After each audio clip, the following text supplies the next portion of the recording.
मैंने सभी स्टूडेंट्स को स्विंग मशीन प्रैक्टिस शीट्स ऐसे पीडीएफ किया हुआ है ग्रुप पे, आप सभी ने देखा ही होगा।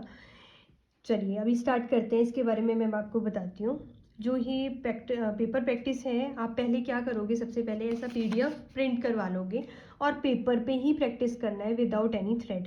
पहले 2-3 दिन पेपर पे स्टिच ही करना है, ठीक है। स्ट्रेट लाइन, कर्व्स लाइन, देखो स्ट्रेट लाइन, ठीक है, sharp corners, curve line, waves, zigzag waves, ठीक है, फ्री हैंड। इसमें आप कॉर्नर्स देखोगे, कॉर्नर्स को कैसे फिनिश करना है, और अपना सर्कल, ठीक है, कि एक मशीन को घुमाना है। हैंड प्रैक्टिस भी होती है, इससे स्पीड कंट्रोल भी आता है, ठीक है। अब देन नेक्स्ट आ गया हमारे पास सर्कल नेवर एंडिंग स्टेज, और इसमें आप हैंड प्रैक्टिस भी सीखते हो, स्पीड भी कंट्रोल करते हो, और ये जो है ना, आपको एकदम इसी लाइन पे स्टिच लगाना है, ठीक है। ये लाइन मिस आउट करोगे तो फिर प्रॉब्लम हो जाएगी, और जैसा आप प्रैक्टिस शुरू में करोगे वैसा ही एंड तक होगा। ये है वेव्स, छोटी छोटी वेव्स। इसको करना क्या है, आप जब स्टार्ट करोगे ना, कोई भी आप चीज़ स्टार्ट करते हो, उसको स्टार्ट करना है विद द बैकलॉग, यानी कि सीम लाइन फिक्स कर देनी है अपनी बैक करके, ठीक है। आप स्विंग मशीन पीछा करते हो ना, वैसे ही एकदम। मैं अभी मशीन पे बताऊंगी तो क्लियरली बताऊंगी, सब कुछ आएगा समझ में। सेम विद दिस, वो सर्कल था, स्पाइरल था, और ये है आपके पास कॉर्नर सीखोगे। इसमें आप एकदम यहाँ पे मशीन रोकोगे, फिर कॉर्नर्स फिनिश करना सीखोगे। स्टार्ट विद दिस पॉइंट, यहाँ से स्टार्ट करके आपको यहाँ पे एंड करना है, ठीक है। अब आ गया ये हमारा क्रिएटिव सीजर्स का लोगो। इसमें आप क्या क्या सीखोगे। सबसे पहली बात, आप पहले 2-3 दिन तक अपना जो मशीन प्रैक्टिस है वो सिर्फ पेपर पे ही करोगे without any thread. Next, paper पे प्रैक्टिस करने से क्या होगा ना, इस स्टूडेंट का डर भी निकल जाता है और कंट्रोल भी बनता है। दूसरा क्या आ गया, फैब्रिक प्रैक्टिस। अब आप ऐसे, मैंने तो ऐसा शीट्स कट कर लिए फैब्रिक की ना, आप ऐसे शीट्स कट कर लेना फैब्रिक की, और ऐसा कोई भी डिज़ाइन आपको कुछ भी रखना है तो यही शीट्स आप ऐसा फैब्रिक पे रख के फिर आप फैब्रिक पे प्रैक्टिस करोगे, ठीक है। और फैब्रिक का ना आप 2 लेयर ले लीजिएगा, क्योंकि सिंगल लेयर क्या होगा ना, मशीन में स्टक कर जाता है, फंस जाता है। फैब्रिक कौन सा लेना है आपको, आप इसके लिए प्लेन कॉटन फैब्रिक, बिगिनर हो तो वो यूज़ करो एकदम। पहले स्टार्टिंग में ना वाइट या लाइट कलर्स के फैब्रिक यूज़ करो, और जो कलर है वो कंट्रास्ट में, यानी कि डार्कर कलर्स लगाओ लाइट कलर के फैब्रिक में, ताकि आपको विजिबिलिटी हो, आपको खुद पता लगे कि आपने मिस्टेक कहाँ पर करी है, ठीक है। और स्टिच का जो लेंथ है वो मीडियम रखना है, और प्रैक्टिस की ये सब लाइंस आपको पता ही है ऑलरेडी। स्ट्रेट, स्क्वायर, या फ्री हैंड भी ड्रॉ कर सकते हो, बट बेस्ट सॉल्यूशन ये है कि आप जो मैंने आपको पीडीएफ भेजा है आप उसी को प्रिंट करवा लीजिए। डन। इससे आपकी स्पीड कंट्रोल की एक्सरसाइज हो जाएगी, मशीन स्लो करना सीखोगे एट वेरी क्रूशियल पॉइंट्स, ठीक है। फुट पेडल पर प्रेशर का कंट्रोल होगा, और स्पीड बढ़ाते घटाते ये सब प्रैक्टिस हो जाएगी आपकी, ठीक है। और एक चीज़ ध्यान रखना, फास्ट मशीन यानी कि गुड स्टिचिंग, ठीक है। और मशीन है ना, कभी भी खुद से फास्ट नहीं चलती है, आप ही उसको कंट्रोल कर सकते हो। इसीलिए ऐसा कभी मत बोलना कि हमारी मशीन तो बहुत ज़्यादा फास्ट चलती है, पता नहीं फास्ट चलती है मशीन, हमसे तो कंट्रोल नहीं होता, ऐसा नहीं होता, ठीक है। क्या है, मशीन में से थ्रेड्स नीडल में से रिमूव कर देना है। विदाउट थ्रेड कैसे प्रैक्टिस करते हैं, आपको प्रेशर फुट ऐसा नीचे रख देना है, थ्रेड मैंने रिमूव कर दिया नीडल में से, प्रैक्टिस करना शुरू करनी है।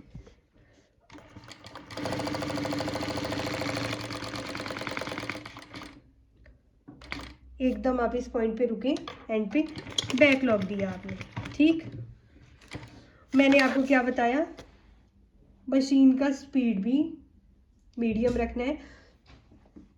जिनके पास हाई स्पीड मशीन है उनके पास स्पीड कंट्रोल का ऑप्शन रहता है अपना, ठीक है। और जिनके पास नॉर्मल मशीन है उनकी स्पीड इतनी ज़्यादा नहीं रहती है, तो डोंट वरी। और आपका जो स्टिच का लेंथ है ना, वो आपको मीडियम रखना है। मैंने अपना इस वाली स्विंग मशीन में 3 रखा है स्टिच का लेंथ, ठीक। ना ज़्यादा बड़ा रखना है और ना ज़्यादा छोटा रखना है। अब स्टार्ट विद द बैकलॉग से स्टार्ट करना है, स्ट्रेट लाइन, ठीक। ऐसा ही करना है आपको हर एक। और अब अगर आप देखोगे ना, तो आप बैक साइड से अपना एक्यूरेसी देखोगे कि हमने कितना एक्यूरेट किया है। अभी क्लियरली समझ में आ रहा है, यहाँ बैकलॉग लगाए, यहाँ बैकलॉग लगाया, तो क्लियरली विजिबल हो रहा है, ठीक। नेक्स्ट शीट पे आ जाती हूँ मैं। थोड़ा एक दो आपको दूसरे स्टिचेस दिखा देती हूँ, थोड़े टफ है इसमें, ताकि आप लोगों को इजी रहे। अभी वेव, कर्व, जिगजैग को सब आप कर लोगे। यहाँ पे बताती हूँ मैंने लिखा हुआ है यहाँ पे स्टार्ट, यहाँ से स्टार्ट करके एंड यहाँ पे करना है। तो यहाँ से चलते हैं, स्टार्ट करना। अब तो आप पीछे में जब इसको बैक करूँगी ना, तो तब आप लोग क्लियरली देखना कि हमने कहाँ पे मिस्टेक करी, कहाँ पे हमें अपना ज़्यादा प्रैक्टिस की ज़रूरत है। ठीक है, वही बात आ गई। Speed normal, start with the backlog, without thread. Backlog का मतलब है अपना सीम लाइन को फिक्स कर देना, सीम लाइन को लॉक कर देना, ताकि आपका जो है ना सीम लाइन रिप ना हो जाए, उधड़ ना जाए। ठीक है, इसको आप कैसे करते हो? अपनी स्विंग मशीन को रिवर्स करके।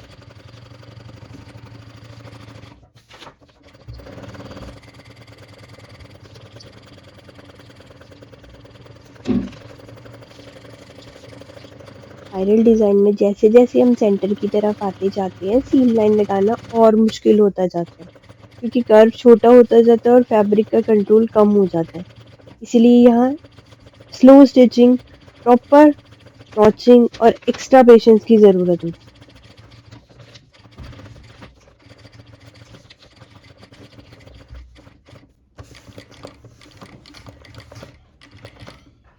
है। And with the backlog done. ये हम लोग देखिए विजिबल, क्लियरली विजिबल। इसको मैं बैक करके दिखाती हूँ आपको। सी दिखा आपको? ऐसे करना है आपको विदाउट थ्रेड प्रैक्टिस। सभी शीट्स पे आपको ऐसे करना है। ठीक है, A to Z सभी शीट्स पे एक बार ऐसे कर लेना। अब नेक्स्ट का करना है आपको, मैंने आपको पहले भी बोला, फैब्रिक की 2 लेयर ले लेनी है। 2 लेयर का मतलब है आप कोई भी फैब्रिक लेके ऐसे डबल फोल्ड करके स्टिचेस लगाना। बट मैं सिंगल में लगा रही हूँ। मैंने क्यों सिंगल में लगा रही हूँ, मैंने इसके साथ हल्का एकदम पेपर पेस्टिंग अटैच किया है। ठीक है, मैंने ये शीट रखी है, इसके ऊपर मैं थ्रेड भी डाल देती हूँ मशीन में।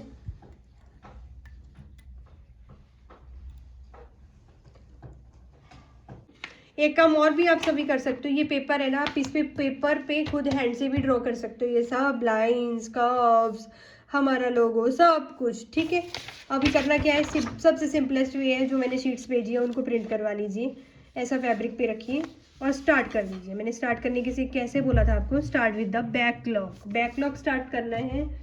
अब एक चीज़ और, रूल नंबर 2। रूल नंबर 1 मैंने आपको बता दिया, मशीन की स्पीड कभी भी खुद से फास्ट नहीं होती है, डायरेक्टली डिपेंड करता है how you control your machine with your foot. ठीक है, नेक्स्ट नीडल देखो। हाथ, आपको अपना हैंड नहीं देखना है, आपको अपना हैंड नहीं देखना है, आपको नीडल देखनी है। जैसे नीडल पे आपको फोकस रखना है, और जो नीडल के नीचे रहता है ऑटोमेटिकली हमारी नज़रें वहीं रहती हैं, इसलिए हमारी सीम लाइन में एक्यूरेसी भी आएगी। And with the backlog, good. ठीक है, ऐसे ही करके आपको सारी सीम लाइंस लगानी है। ठीक है, थ्रेड्स आप सारे बाद में कट कर सकते हो। पेपर ऐसा लास्ट में फाड़ देना। ठीक है, और ऐसा नहीं है, एक शीट्स पे ना आप मैनी टाइम प्रैक्टिस कर सकते हो, जब तक कि आप उसको फैब्रिक पे एक बार यूज़ ना कर लो। ठीक है, क्योंकि फैब्रिक पे आप करोगे तो ऑटोमेटिकली आपको लास्ट में फाड़नी ही पड़ेगी ना शीट्स, ये बात है। ठीक है, और ये प्रैक्टिस आपकी खुद की प्रैक्टिस है। Same, start with the backlog,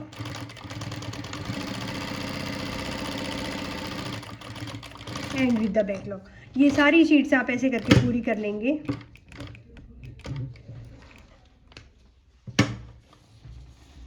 ठीक है, मैं ये थोड़ा थोड़ा भी कंप्लीट इसलिए करके, और लास्ट में मैं आपको सारी बात में कंप्लीट करके खुद भेजूंगी, कि ताकि आपको सभी को पता। ये देखिए, ये अभी मैं बैक से दिखा रही हूँ, देखिए फ्रंट से, है ना कितना एक्यूरेट एकदम। देखो, क्या आपको थ्रेड दिख रहा है? थोड़ा भी आगे पीछे नहीं गया है। इतनी एक्यूरेसी मैं आपसे अभी से एक्सपेक्ट करती हूँ। अब आप सारे स्टिचेस लगा लोगे, मुझे पूरा आपके सबके ऊपर विश्वास है।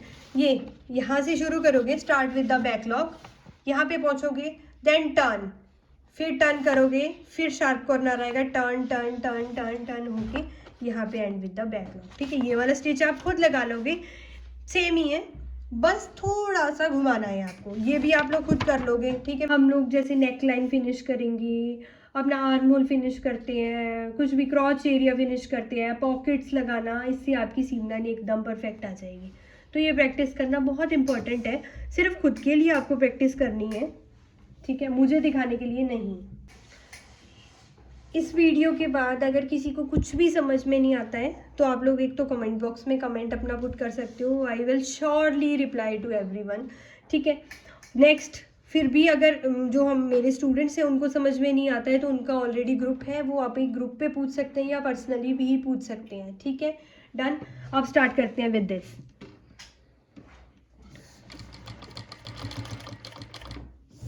रोका मशीन को। मैंने क्या बोला, रूल नंबर फर्स्ट क्या था हमारा,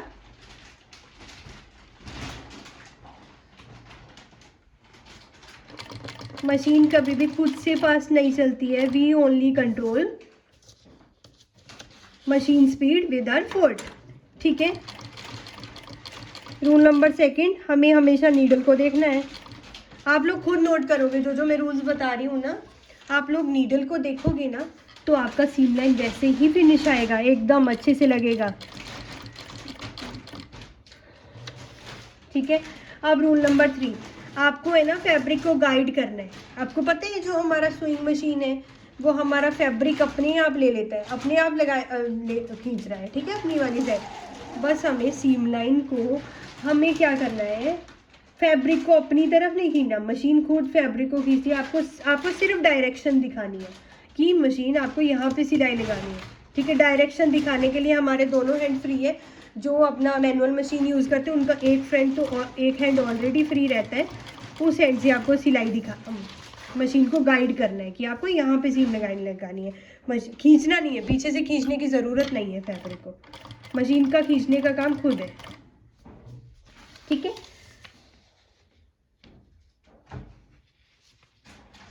एक चीज़ और मैं आपको बताती हूँ, गोल्डन रूल क्या है, जब आप कॉर्नर पे सीम लाइन लगाते हो तो मेक श्योर करो कि जो आपका नीडल है ना, जब वो रुके तो फैब्रिक के इनसाइड होना चाहिए, ठीक है।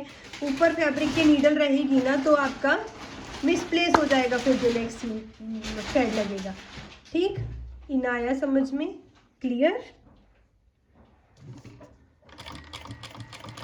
अब मेरी मशीन रुकेगी, ठीक है।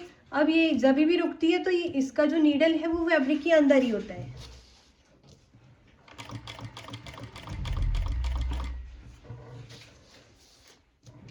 अगर आपका बेसिक में इन सब स्टिचेस पे एकदम एक्यूरेसी आ गई ना, फिर आपको आगे दिक्कत नहीं आएगी। बैक साइड से दिखा देती हूँ मैं फिलहाल आपको, फिर मैं इसको ना ऐसा रिप करके फिर फाइनली दिखाऊंगी आपको कि कैसा रहता है, ठीक है। मैंने आपको क्या बोला, गोल्डन फॉर्मूला क्या था हमारा, कॉर्नर पर नीडल डाउन और प्रेशर फुट अप, यानी कि देखो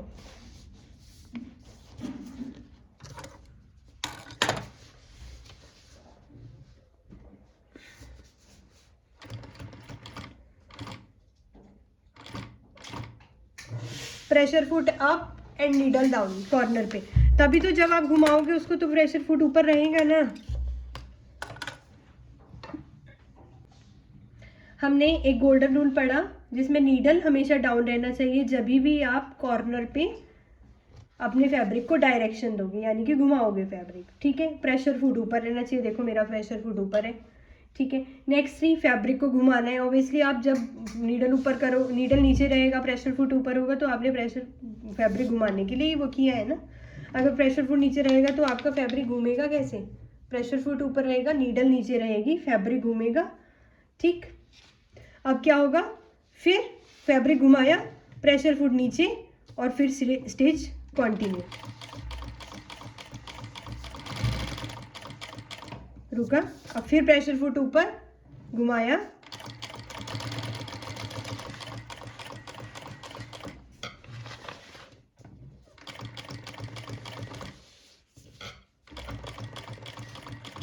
डन, ठीक है।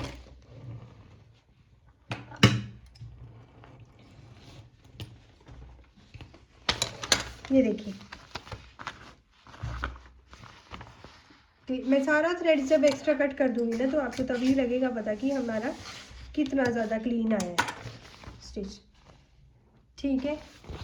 ये क्लियर समझ में आया कॉर्नर्स पे कैसे घुमा रहा है फैब्रिक को, ठीक है। और इस ऑर्डर को भूलना नहीं है, नीड कॉर्नर पे, इस और फॉर्मूला का नाम है कॉर्नर पर needle down, pressure foot up, fabric को घुमाओ, फिर प्रेशर फुट डाउन और फिर स्टिच को कंटिन्यू करो, ठीक।